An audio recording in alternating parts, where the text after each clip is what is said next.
All right, President Trump is set to deliver another speech on the nuclear threat. He's going to be doing this in Seoul. His next stop will be China. He will be talking about North Korea, though. A good deal of attention has been paid to his changing tone on this. Again, gone are the comments about Rocket Man and all of this. A lot more supportive talk about how a deal could still be made. Retired Lieutenant General Jerry Boykin right now on what the president then needs to do with this address tonight. Sir, very good to have you. What is your sense of what he'll say, or more to the point, what you think he should say? Well, I think that he needs to keep stressing that China is in the best position to actually do something about Kim. Remember, on the 24th of October, China's Communist Party finished their week, 10-day-long meeting that only occurs every 5 years, where they choose not only the next president, which is Xi again, but they discuss foreign policy. They're in a much better position now to do something about Kim, and I think that's what he ought to be stressing, is that China is the key to this. You know, China's already agreed to the Bank of Japan. It's the central bank. And, you know, this is really where China exerts a great deal of influence, telling all banks to stop doing business with North Korea, not just sort of one commercial institution, but all banks. Do you think that the Chinese have honored that their word is their bond, and they are doing that? Well, I think that they have a history of violating sanctions.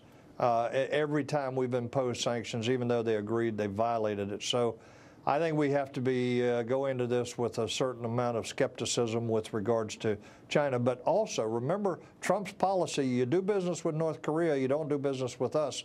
That applies to China as well. So they have some incentives here to make a difference in this situation with Kim. They've talked the talk. The criticism, you know, sir, is that they've not really walked it, and then that the president will push them to walk it. But is that complicated now by the fact that the president there is now almost a deity along the status of Mao Zedong, that it makes it very, very difficult to do so? What do you think? Well, I don't know that I buy that logic entirely, because the last thing that China needs or wants is war on the Korean Peninsula. And remember, North Korea is a buffer between China and really the West, certainly South Korea, Japan, and the Americans.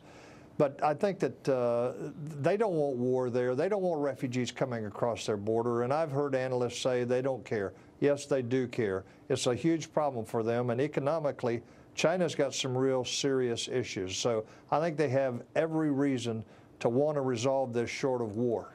So let me ask you, General, when you hear the president refer to the North Korean leader as Rocket Man or whatever, something that he's chosen not to do of late while he's in Asia, what do you think of that?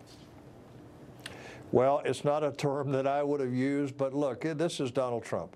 He is unconventional. He is a different kind of guy. He has the Chinese as well as the North Koreans so confused about who he is, what he is, how far he can be pushed. And on balance, I think that it's actually a positive. It's not what I would have said. It's not what most politicians would have said.